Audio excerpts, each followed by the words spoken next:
Saya hari ini, tema kita hari ini adalah pemulihan kerajaan Allah di bumi.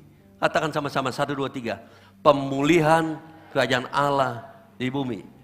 Berapa banyak kita semua yang hari ini merindukan ada pemulihan dalam kehidupan kita? Berapa banyak Bapak Ibu sekalian? Ada sesuatu pemulihan yang luar biasa, yaitu ada kerajaan Allah, bukan hanya di bumi, tapi juga ada di dalam kehidupan kita. Sebelum khotbah, saya masuk ke dalam topik yang namanya pemulihan Pondok Daud. Saya mau menyampaikan, pastikan semua jemaat di hari-hari ke depan lebih bersungguh-sungguh mencari kerajaan Allah. Lebih sungguh-sungguh, lebih fokus mencari kerajaan Tuhan. Karena saya mau memastikan Bapak Ibu mencari kerajaan Allah. Dan kedua, Bapak hidup di dalam kerajaan Allah. Saya yakin dan percaya Bapak Ibu sekalian datang ke gereja ini, semua mencari kerajaan Tuhan. Semua mencari sesuatu yang luar biasa dari Tuhan. Tetapi sayang sekali banyak orang yang tidak berani hidup di dalam Tuhan. Ada banyak orang mencari Tuhan, Tuhan. Tetapi ketika Tuhan datang, banyak orang tidak berani hidup di dalam Tuhan. Ada banyak orang hanya berani mencari Tuhan, tetapi tidak berani masuk di dalam kehidupan bersama dengan Tuhan. Kita tidak berani benar-benar masuk ke dalam kemuliaan Tuhan. Tapi kita menjaga supaya kita nggak terlalu jauh dari Tuhan. Kenapa kita seringkali kita anak-anak Tuhan menjaga untuk tidak terlalu jauh dari Tuhan. Kita datang ibadah, kita juga ada doa sebelum makan. Kita nggak mau terlalu jauh dari Tuhan. Kenapa? Karena kita tidak berani kalau Tuhan nggak dekat sama kita. Kita takut Tuhan nggak menjaga kita. Kita takut Tuhan nggak memberkati kita. Jadi kita nggak mau terlalu jauh. Tapi juga kita nggak mau terlalu dekat dengan Tuhan. Kenapa kita nggak mau terlalu dekat sama Tuhan? Kenapa kita nggak mau terlalu dekat dan intim dan hidup di dalam Tuhan? Karena kita masih belum bisa meninggalkan kenyamanan dan kenikmatan yang menurut kita hari ini membuat kita hari ini lebih bergairah dalam kehidupan karena ada kenyamanan yang sulit kita lepaskan. Saya berkata pada Bapak Ibu sekalian, ada pola pemikiran yang salah di sini. Ada orang dia tidak mau terlalu dalam dengan Tuhan, dia juga tidak mau terlalu dekat sama Tuhan. Dia main aman, dia main di pinggiran. Yang penting saya datang ibadah, yang penting saya berdoa sama Tuhan, yang penting saya dengar khotbah dari setiap khotbah saya dengarkan. Bapak Ibu sekalian, sebetulnya Tuhan bukan cuma hanya untuk menyampaikan firman Tuhan, tetapi Tuhan itu adalah sahabat kita. Tuhan adalah partner kita. Jadi Bapak Ibu, sertakan Tuhan di dalam setiap aspek kehidupan kita. Katakan amin. Di dalam pekerjaan, di dalam keluarga. Saudara hidup di dalam Tuhan, maka Tuhan akan memimpin, Tuhan dekat. Tuhan menjadi partner dalam kehidupan kita. Jadi seringkali kita salah persepsi ketika ada tadi dikatakan berapa banyak yang mau pelayanan daftar. Saya nggak mau terlalu dalam. Saya nggak mau terlalu hidup begitu dalam sampai melayani Tuhan. Tapi kita juga nggak mau terlalu jauh. Kita mau dekat sama Tuhan. Karena kita takut Tuhan nggak jaga saya. Tuhan nggak memberkati saya. Tapi hari ini saya mau ajak kita coba berpikir bahwa mari izinkan kerajaan Allah hidup di dalam kita. Karena semua harus hidup di dalam kerajaan Allah. Katakan amin. Dan untuk hidup dalam kerajaan Allah, maka hari ini saya membuka sesuatu yang menjadi planning dan rencana Tuhan. Dan planning rencana Tuhan itu adalah akan ada pemulihan di gereja. Pemulihan dalam kehidupan saudara. Yang disebut pemulihan Pondok Daud. Sebelum saya masuk ke slide kedua. Daud adalah Raja Israel. Daud adalah seorang pemuji dan penyembah. Daud adalah orang yang lembut hatinya. Daud adalah orang yang rendah hati. Daud bukan gak punya kesalahan. Sama seperti kita. Kita juga punya banyak kesalahan. Tapi Daud punya hati yang lembut ketika dia ditegur oleh Tuhan. Dia merendahkan dirinya dan dia minta ampun dan dia bersalah. Dia tahu dia bersalah dan dia berubah. Dia mau hidup yang lebih berkenan di hadapan Tuhan. Sehingga hari ini katakan Tuhan berkenan kepada Daud. Nah, Bapak Ibu sekalian, Mari kita lihat ternyata di dalam kehidupan kekristenan, Tuhan mau memulihkan satu tempat, yaitu Pondok Daud. Mari kita belajar sama-sama Alkitab. Ternyata Pondok Daud itu adalah gaya kehidupan kerajaan Allah. Kita lihat ayat ini sama-sama, kita baca 1, 2, 3. Pada hari itu, aku akan mendirikan kembali Pondok Daud yang telah roboh. Aku akan menutup pecahan dindingnya dan akan mendirikan kembali reruntuhannya. Aku akan membangunnya kembali seperti zaman dahulu kala. Jadi rencana Tuhan, kalau kita lihat di sini ada kata aku akan. Lalu dikatakan lagi, aku akan menutup pecahannya. Aku akan membangun kembali. 100% semua diawali dengan kata aku akan, artinya isi hati Tuhan. Artinya semua inisiatif dari Tuhan. 100% Tuhan punya isi hati membangun kembali Pondok Daud. Nanti kita belajar ada apa di balik kata Pondok Daud ini. Ada sesuatu yang membuat seolah-olah Tuhan itu merindukan yang dahulu pernah ada, lalu muncul kembali di akhir zaman ini. Ada sesuatu yang, kalau boleh saya katakan ini proyek besarnya Tuhan, yang harus ada sebelum dia datang kedua kali, dan ini adalah rencana Tuhan. Nah, saya berharap Bapak Ibu sekalian, setelah Bapak Ibu mengerti hal ini, Bapak Ibu harus ikut dalam proyek besarnya Tuhan. Katakan amin. Inilah proyek besar sebelum Yesus datang dua kali. Kalau kita lihat, waktu itu Presiden Jokowi punya proyek yang besar. Yaitu apa? Pemindahan ibu kota. Yang disebut Ibu Kota Nusantara, IKN. Ya. Donald Trump punya proyek yang besar. Ya. Pemimpin-pemimpin negara punya proyek yang besar. Tapi hari ini saya mau ajak kita menangkap satu proyek yang sangat luar biasa yang dibuat oleh pencipta langit dan bumi, yaitu ada satu pemulihan. Dia akan membangun kembali. Bahkan inisiatif daripada Tuhan itu kita lihat juga di dalam Kisah Para Rasul 15 ayat 16 sampai 17. Pemulihan Pondok Daud harus terjadi di gereja hari ini.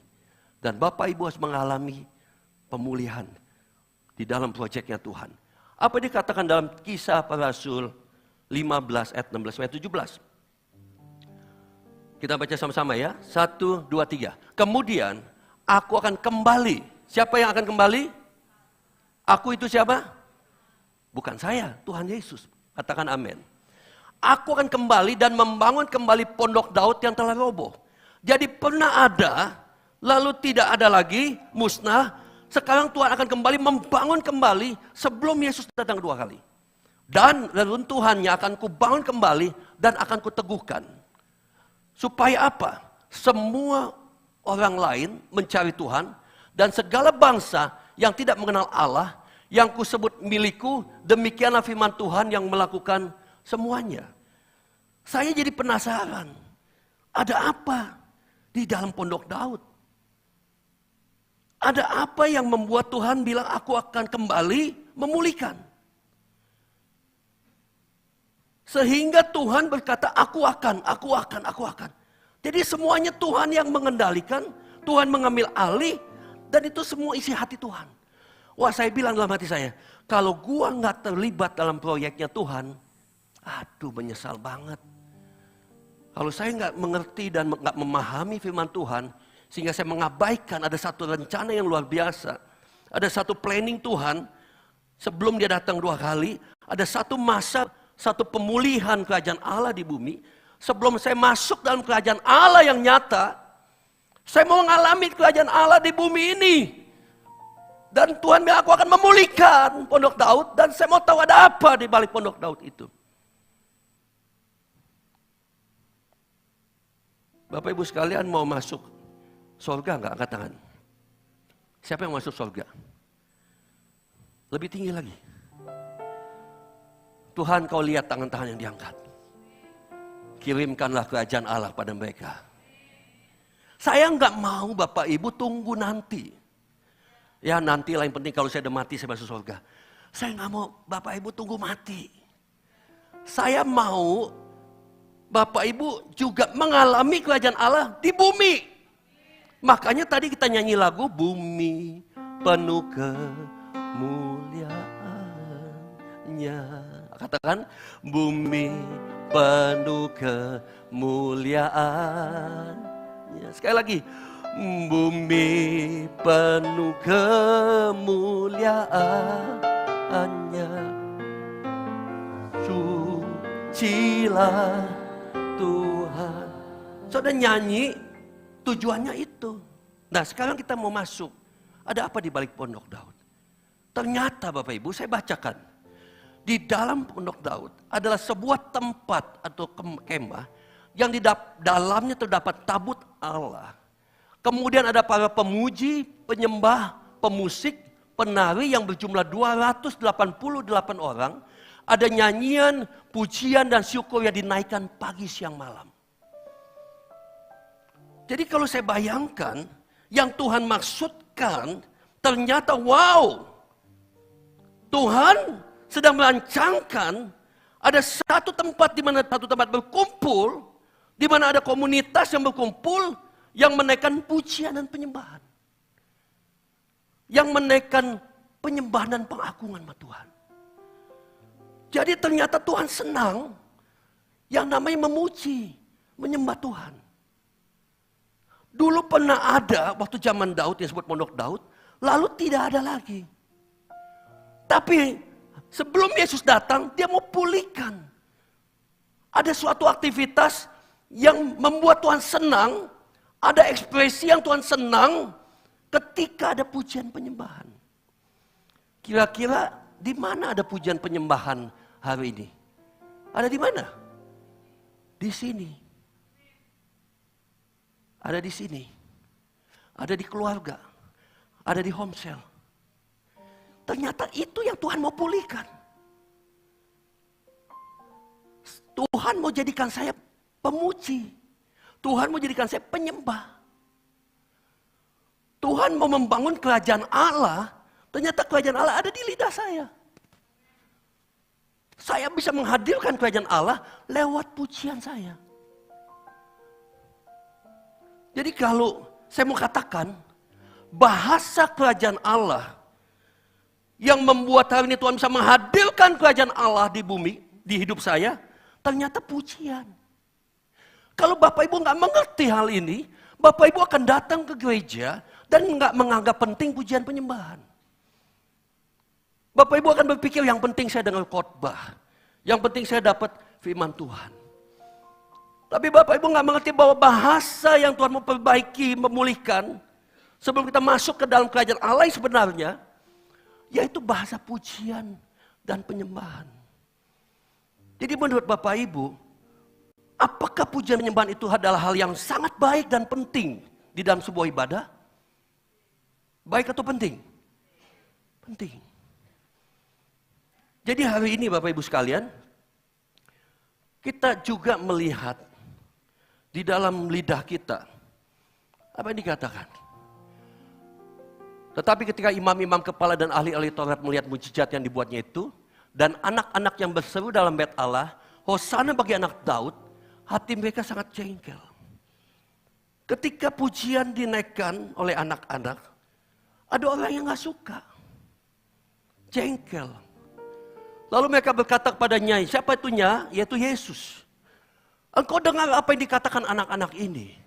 Kata Yesus kepada mereka, aku dengar, belum pernahkah kamu baca? Dari mulut bayi-bayi dan anak-anak yang menyusu, engkau telah menyediakan puji-pujian.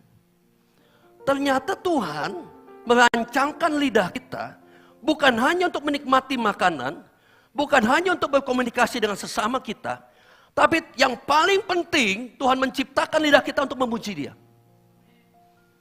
Karena dari kecil, dari bayi, dari anak-anak, Tuhan sudah menempatkan puji-pujian di mulut kita. Ini semua siapa? Tuhan. Tuhan yang siapkan potensi yang besar dalam lidah kita untuk memuji Tuhan. Dan lihat di dalam Mazmur 8 ayat 3. Dari mulut bayi-bayi dan anak-anak yang menyusu, telah kau letakkan dasar kekuatan karena lawanmu untuk membungkam musuh dan pendendam.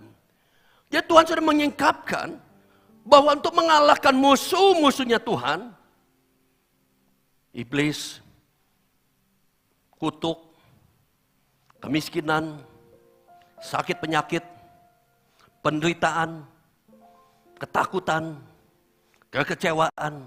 Semuanya yang bisa mengalahkan, menjadi musuhnya Tuhan, itu bisa dikalahkan lewat lidah kita. Yang dikatakan dari mulut kita lahir pujian dan penyembahan.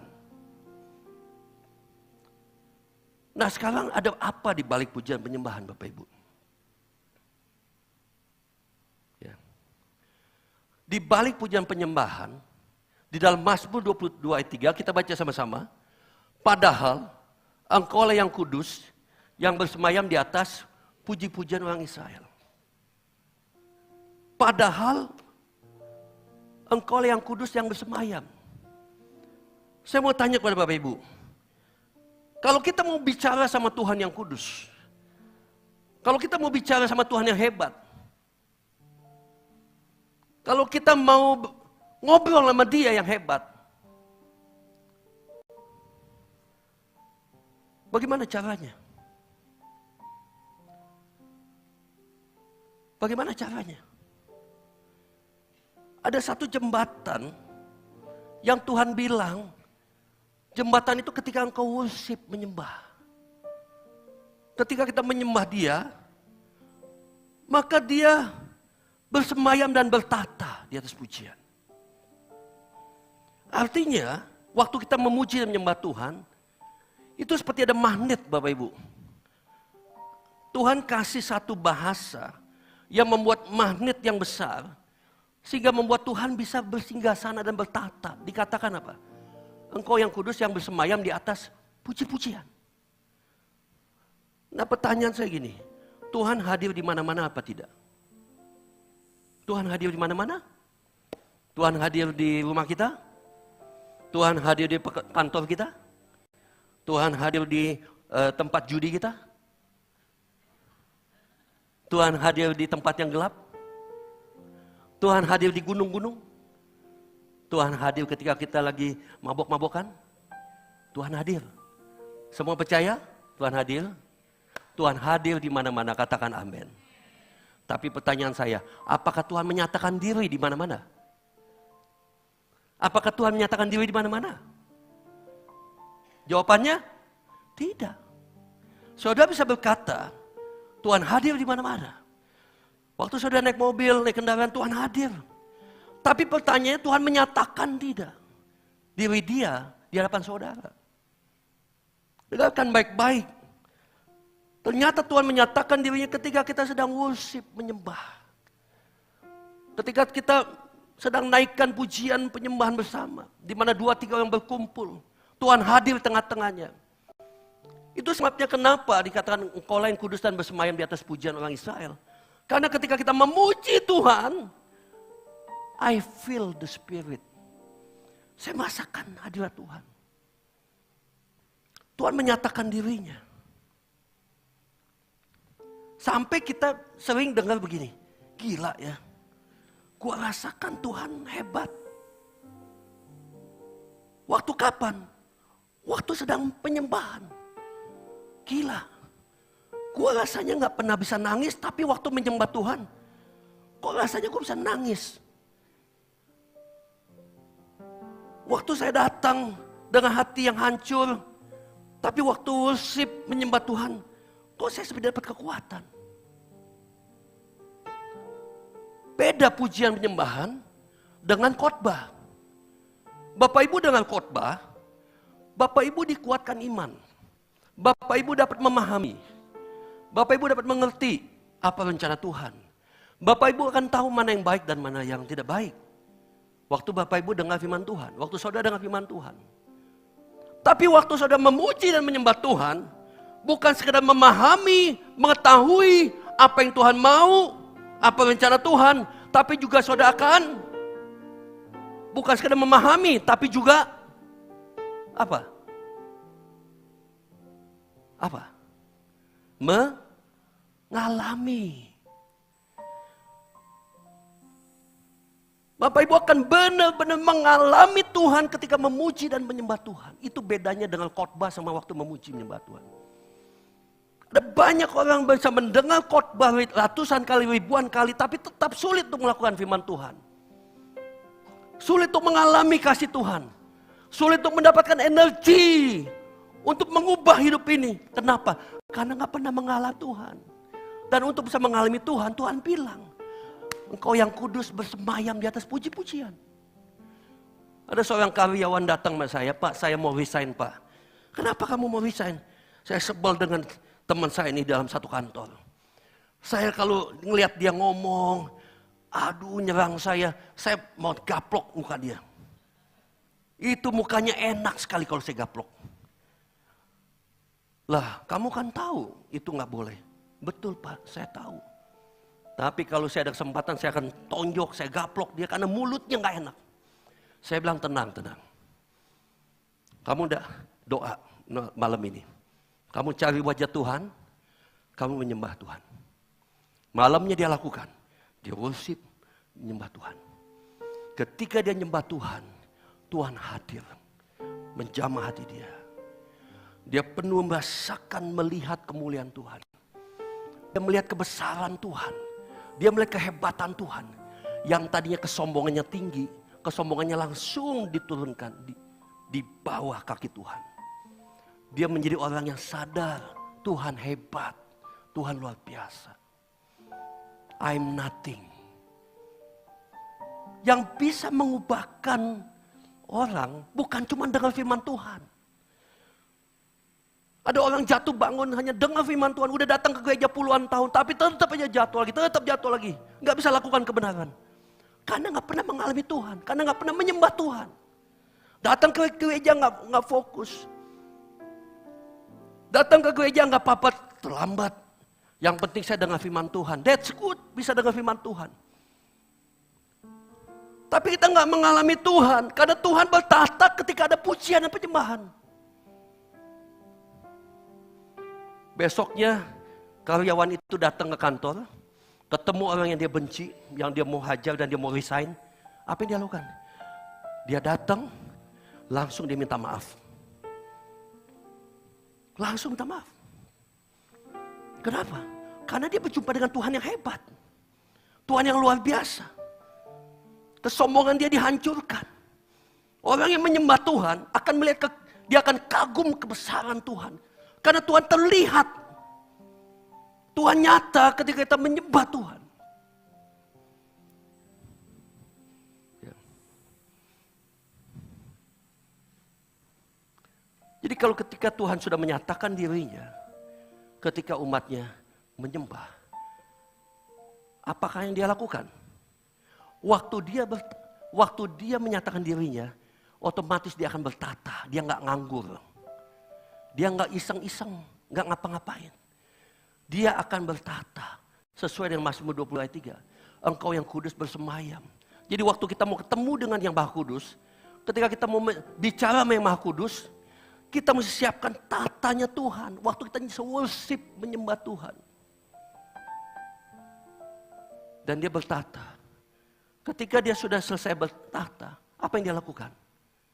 Dia memerintah sebagai raja. Dia sudah raja belum? Sudah kan? Dia raja kan? Tapi kapan dia memerintah sebagai raja buat kita? Waktu kita worship. Waktu kita nyembah dia. Maka dia memerintah di atas kehidupan kita sebagai raja. Dan waktu dia memerintah sebagai raja, baru dia menunjukkan kekudusan dan kekuatannya kepada kita. Kenapa banyak orang sulit untuk melihat kekudusan dan kekuatan Tuhan? Karena dia tidak menyiapkan tata. Dia datang, dia menganggap pujian tidak penting. Dia lebih memperhatikan WL-nya salah nyanyi. Tuh kan WL salah nyanyi. Singer salah nyanyi. Pemain musik salah bermain musik. Dia lebih fokus memperhatikan itu. Manusia bisa salah. Tapi Tuhan tidak pernah salah waktu dia menyatakan kekudusannya.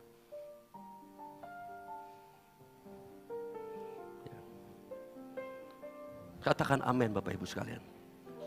Jadi Bapak Ibu sekalian, di sini kata bahwa dia hanya bisa menunjukkan kekudusannya dengan sediakan tata oleh saudara. Maka kerajaan Allah dipulihkan di tempat ini. Ya. Kalau kita dengar firman Tuhan, kita bilang puji Tuhan, saya diberkati. Kita bisa komen seperti itu. Firman Tuhannya cocok buat saya. Firman Tuhannya memberkati saya. Kita juga bisa bilang begini, aduh firman Tuhannya gak cocok buat saya. Aduh firman Tuhannya gak relevan buat saya. Aduh firman Tuhannya saya gak ngerti. Kita bisa komen seperti itu ketika kita dengar khotbah. Tapi di dalam waktu memuji Tuhan, itu adalah bahasa kerajaan Allah yang tidak ada yang bisa berkata, aduh hadirat Tuhan gak relevan buat saya. Aduh kekudusan Tuhan gak relevan buat saya. Tidak ada. Siapapun orang, bahkan ada beberapa teman-teman yang datang ke sini atau dia datang ke sebuah ibadah yang dia tidak mengerti bahasanya. Karena bahasa manusia berbeda. Tapi dia bisa komentar, I feel the Spirit. How great is our God. Betapa besar Tuhan. Dari mana? Dari pujian dan penyembahan. Jadi Bapak Ibu sekalian, jadi hakikatnya Pondok Daud adalah tempat berkumpul umat yang aktivitasnya menghadirkan dan menyatakan kemuliaan Tuhan, kemuliaan kerajaan Allah. Umat yang aktivitasnya. So sayang sekali kalau kita tidak datang dengan fokus untuk memuji dan menyembah Tuhan. Kita hanya sebagai pengamat. Ternyata ada kekuatan yang berbeda antara mendengar khotbah dan memuji menyembah Tuhan. Kita lihat, pujian penyembahan menyatakan kekudusan sehingga terlihat dan menggetarkan. Katakan amin. Kita lihat dalam Mazmur 40 ayat 3. Baca sama-sama 1, 2, 3. Ia memberikan nyanyian baru dalam mulutku untuk memuji Allah kita. Banyak orang akan melihatnya dan menjadi takut, lalu percaya kepada Tuhan. Ternyata untuk membuat kita gentar, hormat, takut sama Tuhan, ketika Anda berhadapan dengan Tuhan. Ketika saudara dengar firman Tuhan, saudara mengerti dan memahami firman Tuhan. Tapi ketika saudara memuji menyembah Tuhan, akan berhadapan langsung dengan Tuhan yang akan bertata dalam kehidupan saudara. Di situ saudara akan jadi takut dan gentar. Saudara akan hormat. Ada orang gak bertobat, dia datang ke gereja puluhan tahun, dia gak pernah bertobat. Tetapi ketika dia menyembah worship dalam suasana hadirat Tuhan yang begitu besar, langsung saat itu, dia bisa berubah dan bertobat. Di sini dikatakan apa? Melihat dan jadi takut. Kita nggak melihat kerajaan Allah, kita nggak melihat Tuhan ada di tengah-tengah kita. Tapi waktu kita masuk dalam hadirat Tuhan, kita seperti dapat melihat dalam spirit Tuhan yang sangat besar, Tuhan yang sangat luar biasa. Mungkin di sini saya tidak tahu berapa banyak yang pernah melihat kebesaran Tuhan. Bukan melihat secara mata, melihat jasmani, tapi sesuatu yang besar. Kita seperti roh kita dibuka. Yang tadinya nggak bisa melihat, tiba-tiba roh kita bisa terbuka dan melihat sesuatu. Ketika tadi memuji bumi penuh kemuliaannya, waktu saya lihat semua angkat tangan. Mengekspresikan bahwa Tuhan hebat dan besar. Tanpa mempedulikan masalah dan problem. Semua memiliki hati yang sama puji Tuhan. Tapi kalau kita nggak mengagungkan Tuhan, kita nggak akan pernah bisa melihat dan menjadi takut. Ya. Jadi Bapak Ibu sekalian, kita mau dengar sebuah talk show. Puji Tuhan, saya undang narasumbernya. 1, Pastor Agi. 2, Ibu Cecilia. Dan hostnya Pendeta Hartono. Mari kita sambut mereka dengan tepuk tangan. Ya, silakan. Mimbarnya bisa diangkat.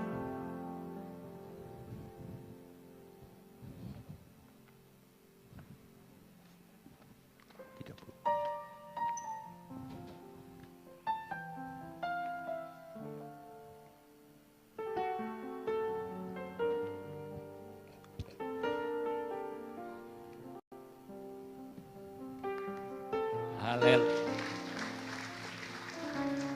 Shalom Bapak Ibu Saudara. Ya, hari ini saya lagi menggantikan perannya David nih, Ci.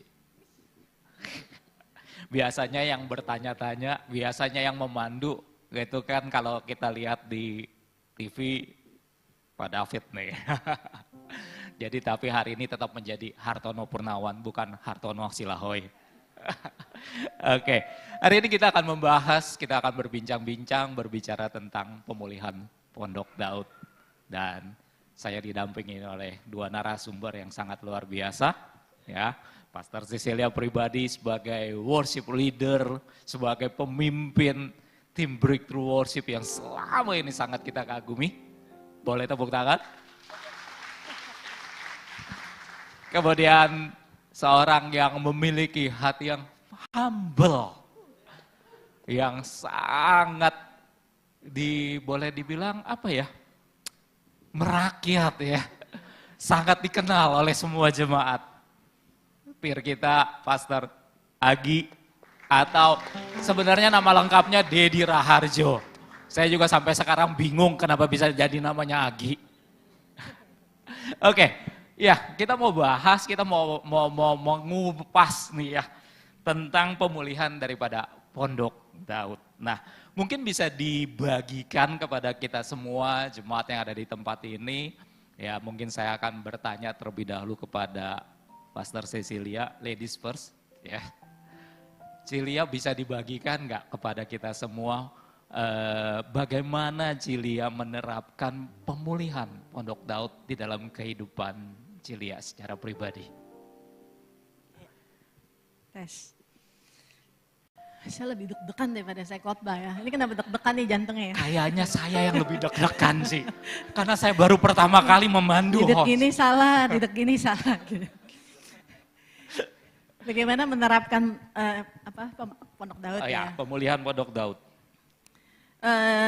Ini Pondok Daud ini dalam konteks pujian, penyembahan kepada Tuhan ya, memuji-muji Tuhan. Jadi yang saya terapkan dalam kehidupan saya, di rumah saya itu saya punya piano di dalam kamar. Saya tidak pernah bisa jauh dari piano, kalau dulu itu keyboard. Itu selalu ada di dekat kamar sehingga saya merasa anytime setiap saat saya lagi mau nyanyi, mau nyembah Tuhan, mudah buat saya. Saya tinggal melangkah setiap saat, mau pagi kayak mau siang, mau sore, mau malam, pokoknya begitu digerakin langsung saya ke situ gitu. Dan mungkin dalam 1 minggu ini piano itu terpaksa saya pindahkan keluar karena anak saya Elgiver dia mulai ngeles piano. Jadi dia harus berlatih juga, jadi supaya dia bisa pakai. Tapi itu juga tetap nggak jauh, saya tinggal buka kamar, itu udah ada piano saya. Dan saya berlangganan YouTube, saya berlangganan Spotify, saya setiap pagi, pokoknya kalau saya nggak main di piano itu, saya dengerin YouTube, morning worship, itu nggak akan terputus dengan iklan, dia jalan terus. Pujian, penyembahan, morning worship itu ya, kalau nggak yang impact music itu jalan terus non-stop, nggak ada iklan. Terus Spotify malam pun sebelum tidur saya pasang timer sampai saya terlelap, saya pasang 20 menit, 30 menit. Jadi apa ya, di luar dari saya duduk diam, pujian penyembahan, musik itu tuh udah kayak mau dari pagi, kayak mau dari malam, saya mau lagi ngapain pun ya, itu kayak otomatis jalan aja. Dan kadang-kadang ketika lagu-lagu itu mungkin saya sambil mengerjakan sesuatu, tapi ketika ada satu lagu gitu kan yang, wah ini kok lagunya bicara banget gitu. Saya bisa langsung diem, activity-nya, kerjaannya, langsung nyanyiin. Gitu. Ci, ada pengalaman pribadi nggak nih Ci? Ketika Cilia nerapin Ya. ujian dan penyembahan gitu, yang mungkin sangat apa ya, ya menerobos, melakukan sesuatu apa seperti itu ketika sedang kita terapkan gitu. Banyak banget sih, Ya, gimana ya? mungkin bisa dibagikan nih Ci. Pengalaman 30 tahun gimana nih, dalam berapa menit? Sorry ya, gini lama nih. Justru yang harus dikulik nih Ya. karena lebih banyak kan. Saya bersyukur, saya dipaksa oleh, pertama oleh Tuhan, dan kedua oleh mama saya, mami saya di belakang. Saya dipaksa untuk les piano dari kelas 3 SD. Dari saya suka itu piano sampai saya enek banget ngeles piano. Sampai saya tuh ngeles dengan marah, dengan ngambek gitu, dengan bete. Tapi saya dipaksa untuk ngeles. Dan saya ngeles piano selama 7 tahun sama Makoden, cuma saya nggak tahu pengalaman dia apa, tapi kalau saya itu udah bete banget deh. Selama 7 tahun saya ngeles piano klasik, saya udah masuk level 6 dan akan ujian ke level 7, dan itu sebenarnya finalnya dari level 8. Jadi saya udah termasuk tinggi lah, level 6. Beberapa kali selama 6 tahun itu saya sempat tuh berhenti. Jadi kalau udah bulan Desember, kan karena libur panjang, jadi saking kepanjangan lupa hubungin itu guru mami saya. Jadi kita nggak ngeles-ngeles. Dan saya nggak tahu, ini bukan kebetulan, saya tahu ini pasti Tuhan. Tiba-tiba aja ketemu sama itu guru di restoran. Dan ketika ketemu guru itu saya ingat banget restoran Nyunyan, saya ingat semua nuansanya. Saya turun dari tangga, ya tiba-tiba ada itu guru ketemu sama mami saya kan. Bikin janjian, akhirnya saya ngeles lah lagi gitu kan. Ngeles lagi. Tahun depan berhenti lagi bulan Desember. Nggak tahu gimana ketemu lagi sama itu guru di restoran sentral. Terus ya mateng deh saya, kenapa ya, saya sebel banget, kenapa ketemu terus sama ini guru. Akhirnya bikin janjian lagi, ngeles lah saya lagi gitu. Mau gak mau saya terpaksa harus ngeles lagi. Dan mami saya tuh kalau saya bilang, udah gak mau ngeles, sudah gak mau ngeles. Tapi mami saya tuh cuma senyum aja, dia gak marah-marah, dia gak teriak-teriak. Pokoknya itu guru nongol aja di depan rumah gitu kan. Dan mau gak mau saya harus ngeles. Jadi ketika saya ngeles piano, saya baru menyadari hari-hari ini. Ada suatu pengalaman, ada satu hal yang mungkin saya ngeles piano bukan untuk saya bisa dapetin uang. Saya ngelesin orang, saya bikin sesuatu. Tapi saya merasakan hari-hari ini saya bersyukur mami udah paksa untuk les piano. Karena musik piano yang ada di rumah saya itu menjadi saksi hidup saya dengan Tuhan. Semua saya nggak jago main ya, Kohar, saya nggak jago main. Saya hanya chord-chord yang sederhana, jauh lah langit dan bumi dengan si abang. Tapi itu buat saya secara pribadi, ada 1001 perasaan dari piano itu. Saya sedih, saya takut, saya khawatir, saya marah, saya putus asa. Saya ungkapin nama Tuhan di situ. Saya lagi semangat, saya lagi berapi-api, saya lagi kering, bahkan saya lagi marah, peperangan rohani pun udah jadi satu di situ. Wow. Berdoa syafaat, bahasa roh ada di situ. Amin. Semua ungkapan isi hati saya melalui lagu, pujian. Yes. Saya nggak tahu kalau nggak ada itu piano. Amin. Thank you Tante Beth sudah memaksakan Cilia dan Koden juga kayaknya mungkin dipaksakan ya sehingga akhirnya menjadi pencipta lagu yang begitu banyak buat GSYBICC. Oke, mungkin dari Pastor Agi bisa dibagikan? Saya sangat berberkati banget dengan tema minggu ini tentang Pondok Daud, dan ada satu yang istimewa dari yang Pondok Daud ini. Agak panjang juga nih, Kohar. Silakan. Iya, Walaupun kemarin- saya nggak tahu baru satu pertanyaan udah lebih dari 15 menit kita. Iya, hari Rabu juga ada khotbah di Menara Doa sih. Jadi sempat ada pertanyaan, kenapa Tuhan pilih Pondok Daud untuk dipulihkan? Padahal ada kemah suci Musa yang bisa dibilang lebih komplit isinya dibandingkan dengan Pondok Daud. Ya. Ya, dibuat dengan begitu detail, dengan begitu cermat, sesuai persis dengan apa yang Tuhan perintahkan kepada Musa.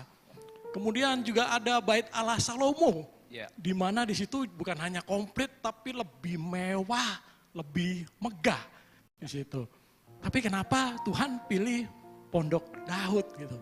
Ya, dan jawabannya adalah di bait Allah Salomo, Tuhan mendapatkan persembahan yang luar biasa dari bangsa Israel.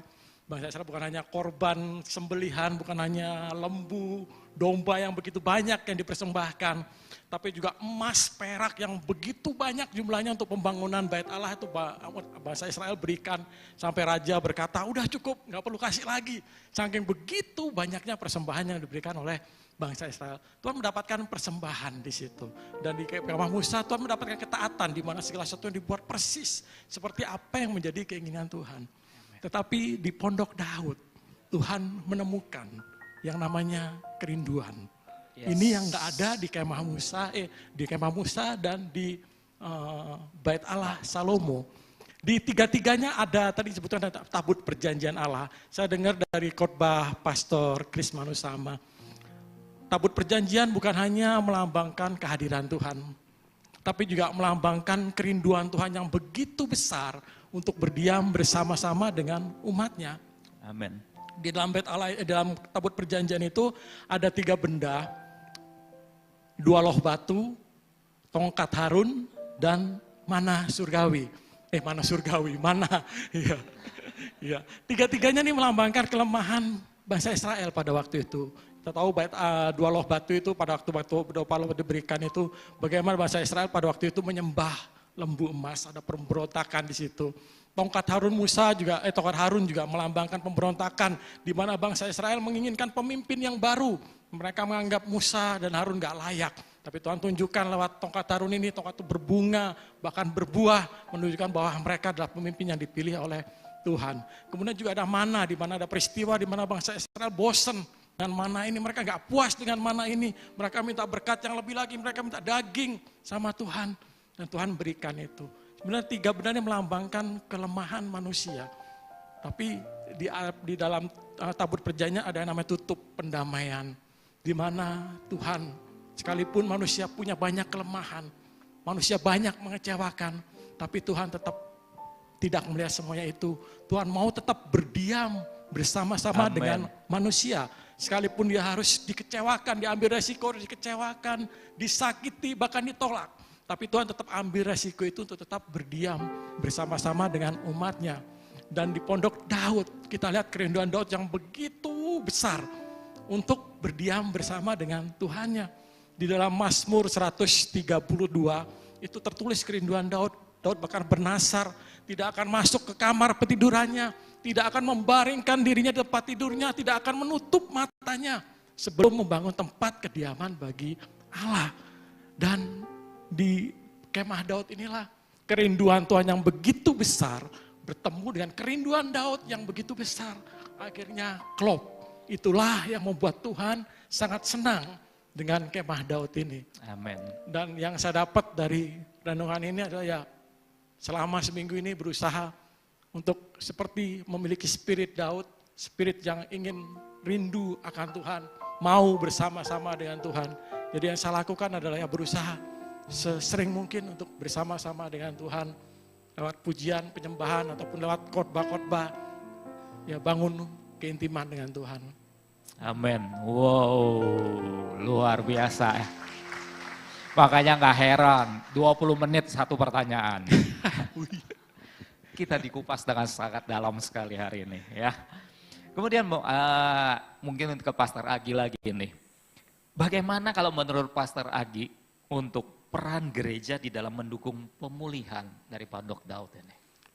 Kita bersyukur gereja kita gereja yang luar biasa. Amin. sudah menempatkan banyak sekali fasilitas atau wadah bagi umat, bagi jemaat Tuhan untuk bisa dekat dengan Tuhan, untuk membangun keintiman dengan Tuhan.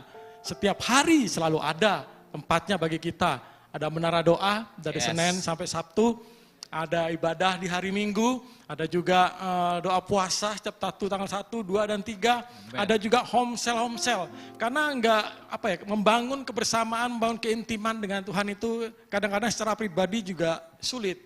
Ada masa-masa di mana kayaknya kita berat melakukan sendiri. Tetapi ketika ada wadah-wadah itu, kita datang menara doa, kita dibangkitkan. Kita dan ibadah puasa, kita dibangkitkan keinginan itu, kerinduan itu. Lewat home cell, lewat teman-teman di home cell, itu juga dibangkitkan. Sehingga ya itu juga memacu kita juga untuk kita memiliki kerinduan yang sama untuk dekat dengan Tuhan. Gereja sudah luar biasa melakukan hal itu. Boleh tepuk tangannya Bapak Ibu. Amin. Mungkin dari Pastor Cecilia ada yang mau ditambahkan nih? Sama Agi, sama 100%. Saya cuma mau tambahin aja, ada breakthrough worship. Sedap. Kok nggak disebut sih? Ada breakthrough worship, ada pelayanan, di mana ini adalah salah satu gereja menerapkan pemulihan Pondok Daud, menghidupi Pondok Daud di gereja. Para pemuji, penyanyi, penyembah ya yang memang bisa main musik, bisa bergabung dalam breakthrough worship. Tapi seandainya saudara tuh seperti saya, mungkin gak punya bakat main musik, gak terlalu bakat nyanyi. Tapi saudara mau ya minimal nyanyi gua gak fales lah ya minimal. Atau bisa main musik minimal pada saat worship di rumah sendiri, daftarlah dalam BMS. BICC Music School. Bolehlah sedikit promo-promo lah ya. Promo. Bapak Ibu Saudara, sekedar info ya. Tim Breakthrough Worship kita boleh dibilang diakui di seluruh kalangan GSJA. Ya, di dalam event-event yang besar, event-event yang nasional, biasanya yang diberikan, diminta untuk melayani, diminta untuk itu dari tim Breakthrough Worship kita. Jadi gak heran ya. Luar biasa, bersyukur gereja kita adalah gereja penyembah. Ya, jadi kalau Bapak Ibu Saudara sedikit bocoran pernah tahu ketika kami para leader master pernah dalam meeting dan dikirimkan kuesioner oleh Pak Gembala. Tanpa ada janjian, rata-rata sebagian besar memilih gereja kita adalah gereja penyembah. Dan itu terwujud, terbukti dengan breakthrough worship, dengan menara doa, dengan ibadah, dengan doa puasa dan sebagainya. Semua menunjukkan untuk menjadi penyembahnya Tuhan. Dan value gereja kita salah satunya saya adalah penyembah. Amin. Oke, yang terakhir nih. Barangkali dari Pastor Cecilia ada saran gak nih? Bagi jemaat, tips-tipsnya ketika jemaat mau menerapkan nih pemulihan daripada Pondok Daud. Kan gak semua orang juga bisa main piano, main musik kayak Cilia gitu kan. Kita gak perlu main, tapi minimal saudara, kita kan bicara soal pujian ya, penyembahan. Saya sedikit yang saya bagiin di Manado Sabtu kemarin ya. Diadakan survei di World Music Research. 95% responden waktu ditanya dari 150 negara, 95% manusia di dunia ini suka musik, suka lagu. Jadi hanya sedikit orang, hanya 5% orang yang tidak suka musik atau lagu atau mereka netral. Dan Spotify aplikasi yang ada di handphone kita juga mengadakan survei, 91% manusia yang responden yang dia bilang mereka tidak bisa bayangkan hidup tanpa musik. Artinya musik, lagu, nyanyian itu harusnya lebih dari 90% manusia di dunia ini suka dengan musik. Dan saya berharap bahwa kita anak-anak Tuhan adalah bagian dari 90% itu. Kita harus suka dulu dengan musik. kita harus suka dulu dengan lagu. Kita wajib suka. Walaupun kita nggak bisa main, kita nggak bisa nyanyi yang bagus, kita nggak bisa mainin alat musik, tapi kita harus suka musik. Kenapa? Karena Tuhan kita suka. Tuhan kita, Bapa kita suka. Yes. Dia suka dengan musik, dia suka dengan nyanyi-nyanyian, dia suka dengan puji-pujian, dia suka dengan mazmur. Mazmur itu adalah kitab terpanjang yang berisi dengan nyanyian, begitu banyak nyanyian di dalam kitab Mazmur.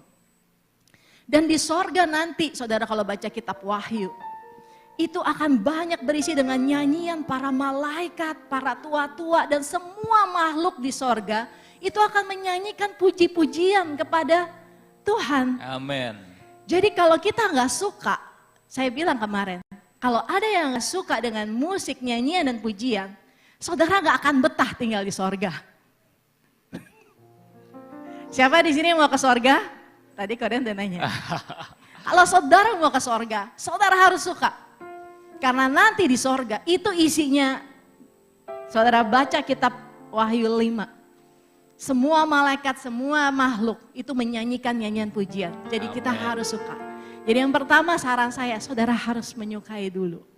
Musik, nyanyian, pujian, pengagungan sama Tuhan. Saudara nggak harus bisa nyanyi, saudara bisa pasang YouTube, saudara bisa pasang Spotify. Ya, dan saudara datang ibadah jangan terlambat. Yes. Pujian, penyembahan jangan terlambat saudara. Saudara, saya mendengar ada banyak sekali kesaksian, ada salah satu temannya David datang ke sini. Dia sangat diberkati dengan praise and worship di gereja ini. Bahkan ketika dia pulang, dia nggak tanya, kita nggak share, dia nggak tanya saya khotbahnya atau pendetanya, tapi yang dia tanya lagu yang waktu dinyanyiin praise and worship. Lagu itu terus yang berkali-kali kau menolong. Wah, lagu itu terus terngiang-ngiang. Sampai ketika saya nganterin dia pulang, beberapa kali Kak Jo juga datang ke ibadah kita. Sampai jam 4 setelah ibadah selesai jam setengah 1, jam 4 dia tanya saya, minta kirimin linknya. Wah, lagu itu bicara, lagu itu menguatkan saya. Jadi saudara, ketika saudara datang di dalam menara doa, saudara datang di dalam pujian penyembahan, saudara akan diberkati. Lagu itu akan membangkitkan iman saudara. Dan saudara pulang, saudara akan terngiang-ngiang terus, saudara akan nyanyiin terus, saudara akan cari itu di YouTube. Dan itu pasti akan menjamah hidup saudara. Amin. Jadi datangnya jangan terlambat. Yes. Tadi saya terlambat karena ke PB ya. Iya. Laporan. Cilia dari ibadah Iras 1 ya. Enggak, PB. Oh PB, oke. Ya dari Pastor Agi barangkali, ada ditambahkan? Ya, tadi di Amos juga dibilang ada janji Tuhan luar biasa. Ketika dia memulihkan Pondok Daud, dia juga akan bangun kembali reruntuhannya, dia akan tutup kembali tembok-temboknya. Pondok Daud itu berbicara tentang kehidupan kita juga, tentang gereja, kehidupan kita juga. Mungkin dalam hidup kita juga ada banyak hal yang sudah runtuh, banyak hal yang sudah roboh, banyak hal yang sudah hilang. Tuhan mau pulihkan kembali. Dan itu dimulai dengan pemulihan Pondok Daud. Yes. Pemulihan pujian penyembahan di dalam kehidupan kita. Itu akan membawa kepada pemulihan di dalam hal-hal yang lainnya. Amen. Jadi pastikan dalam hidup kita Bapak Ibu Saudara semua, kita punya pujian penyembahan dalam kehidupan kita. Dan yang saya mau garis bawahi sekali lagi, pernyataan tadi, jangan terlambat datang ibadah. Yes. Karena penyembahan bukan hanya ketika kita angkat tangan, kita nyanyi pada Tuhan. Ketika kita datang nggak terlambat, itu sebenarnya juga penyembahan kita kepada Tuhan. Amin. Itu ada bagian dari penyembahan kita, sikap hati kita yang haus, rindu kepada Tuhan. Itu akan menjadi penyembahan, awal penyembahan yang terbaik di dalam ibadah. Ya. Yes. Jadi Bapak Ibu Saudara nggak ada alasan ya untuk kita berkata kita nggak bisa memuji Tuhan. Kitab Mazmur 150 ayat 6 berkata, biarlah segala yang bernapas memuji Tuhan. Nah mungkin Bapak Ibu Saudara bisa melihat kiri kanannya masih bernapas apa enggak. Karena kalau yang bernapas dia pasti akan memuji Tuhan. Amen. Dan saya percaya semua kita yang ada di tempat ini masih bernapas. Maupun yang mengikuti secara live streaming masih bernapas. Jadi mari kita semua memuji Tuhan. Last ya. Walaupun waktunya sudah habis sedikit aja ya. Bagaimana Cilia dan Agi mungkin melihat gereja kita. masa depan daripada gereja kita, masa depan pemulihan Pondok Daud bagi gereja kita ini? Cerah. Masa depan cerah. Singkat, jelas, padat. Mungkin kalau mau dilihat dari 2 puasa ya. 2 puasa 10 hari, 2 puasa 3 hari. Saya terharu, saya kagum dengan jemaat yang luar biasa antusias menyembah Tuhan. Yang hanya single keyboard, walaupun mungkin gak ada keyboard, saya yakin jemaat tetap semangat. Suara mereka menyembah Tuhan, mereka nyanyi, mereka menangis, mereka bersorak, mereka berbahasa roh. Itu udah gak perlu dipaksa-paksa, dipancing-pancing, dimotivasi. Itu langsung jemaat, atmosfernya itu luar biasa. Siapapun yang mimpin, mereka begitu antusias. Amen. Jadi masa depannya cerah, Amin. luar biasa. Amin, amin. Ya mungkin karena waktu ya keterbatasan, kita akan akhiri talk show kita pada hari ini. Ya intinya mari kita tetap memuji Tuhan. Apapun situasi kita, keadaan kita, pasti kita akan mengalami pemulihan daripada. Saya kembalikan kepada Pastor. Pak Agi, bagaimana menurut Pak Agi masa depan Pondok Daud di gereja ini? Silakan. Sama Lia. Melihat antusias di dalam doa puasa itu pasti pemulihan Pondok Daud terjadi di tempat ini. Pemulihan kehidupan daripada jemaat juga akan terjadi. Ya. Yang belum datang doa puasa, datang doa puasa. Lihat keantusiasan dan alami sendiri keantusiasannya. Kita sama-sama mau bangkit, kita sama mau menggenapi apa yang jadi janji Tuhan. Pemulihan Pondok Daud adalah kerinduan hati Tuhan. Tuhan pasti akan memampukan kita untuk menggenapi. Hanya bagian kita aja mau atau enggak. Itu aja sih. Pasti terjadi. Pasti di DICC. Amin, amin, amin, amin. Bapak Ibu sekalian, tim BW akan melayani di Bogor di bulan Juli ini, di mana ada satu event internasional, ada pemimpin-pemimpin GSJA di dunia yang akan datang, dan puji Tuhan di malam kedua, tim Breakthrough Worship akan diundang untuk melayani Tuhan di sana. Ya, banyak hamba-hamba Tuhan internasional datang dan mereka melihat ada satu pemulihan yang luar biasa di dalam tim di gereja ini, dan juga gereja ini sudah melahirkan banyak lagu-lagu penyembahan, lagu-lagu pujian, menciptakan lagu-lagu yang luar biasa, dan itu sudah bisa dilihat juga di YouTube-nya Breakthrough Worship. Saya bersyukur juga dengan hamba Tuhan beberapa yang kemarin mengkonfirm ke saya ketika mereka melayani Tuhan di tempat ini. Mereka bilang, Pak, gereja ini mengalami progres yang sangat luar biasa. Saya melihat sesuatu. Dia tidak melihat kerajaan Allah, tapi dia melihat sesuatu dan lewat merasakan ada satu atmosfer yang terus progres meningkat dan meningkat di dalam gereja ini. Bapak Ibu sekalian, why? Kenapa? Tadi Cecilia bilang kita mesti belajar untuk mencoba menyukai. Tapi hari ini semua katakan, Bapak Ibu tanpa harus belajar menyukai pun, Tuhan sudah menempatkan dalam lidahmu lidah untuk memuji Tuhan. Tadi kita sudah baca dalam Alkitab, Tuhan sudah menaruh puji-pujian di dalam mulut dari anak-anak dan bayi-bayi untuk memuji Tuhan. Jadi hari ini saudara punya lidah, sudah disiapkan Tuhan untuk memuji Tuhan, katakan amin. Dan Bapak Ibu sekalian, hari ini kalau kita mau belajar, sama seperti anak yang mau belajar berenang, dia nggak bisa langsung menikmati. Waktu dia belajar berenang, kok nggak menikmati, tapi kalau dia belajar terus sampai akhirnya dia wow, enak sekali, dia bisa belajar berenang. Anak saya mau sekolah di China, dia mau mempersiapkan bagaimana dia bisa berkomunikasi di China. Ya udah setengah mati dia belajar bahasa Mandarin, dia bilang nggak enjoy, dia sulit sekali untuk bahasa Mandarin. Tapi one day kalau dia udah bisa bahasa Mandarin, dia enjoy, dia menikmati bagaimana dia bisa berkomunikasi dengan orang lain yang ada di China. Demikian juga waktu kita menyembah Tuhan. Mungkin waktu saudara mulai datang kepada Tuhan menyembah Tuhan, kayak gue gak rasa apa-apa ya. Gue udah nyanyi, gue udah angkat tangan, gue udah nyembah, tapi gak rasa apa-apa. Nah, it's okay. Saudara perlu waktu dan proses di mana saudara semakin peka akan suara Tuhan. Bukan Tuhan gak hadir, tapi saudara mungkin mulai belajar tuh bagaimana membuka telinga saudara, dan saudara makin lama bisa, oh I feel the spirit. Untuk proses bisa seperti Ibu Cecilia, dia perlu waktu untuk bisa sampai dia bisa menikmati, enjoy, merasakan kehadiran Tuhan.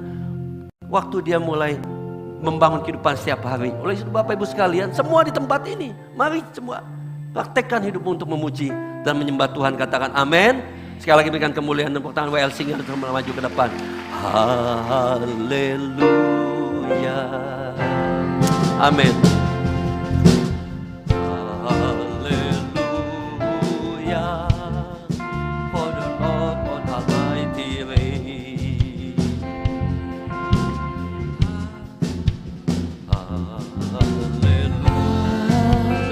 Haleluya. Katakan haleluya. Haleluya. For the Lord God Almighty reign.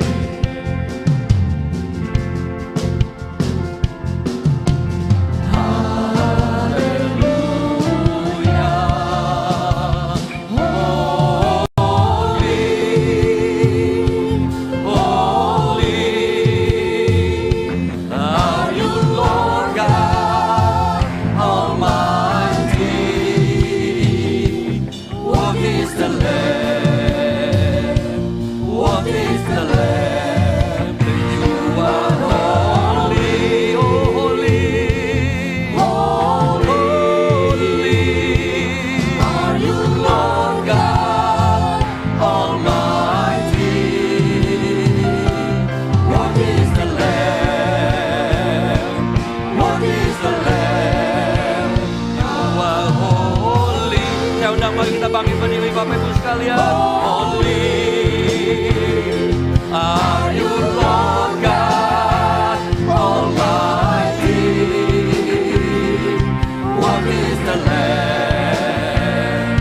What is the Lamb? You are holy, holy, holy are you, Lord God Almighty. What is the Lamb? What is the Lamb? You are holy, holy, holy, holy are you, Lord God Almighty. What is the Lamb? What is the Lamb? Amin.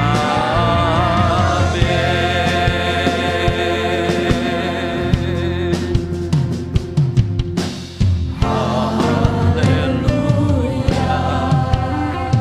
Bahasa pujian penyembahan, bahasa yang meninggikan nama Tuhan. Katakan Almighty reign. Haleluya. Haleluya. Haleluya. Haleluya. Haleluya. For the Lord Almighty reign. Mari angkat tanganmu, katakan haleluya. Haleluya. Holy, holy, holy are you, Lord God Almighty. What is the Lamb? What is the Lamb? You are holy.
the Lamb?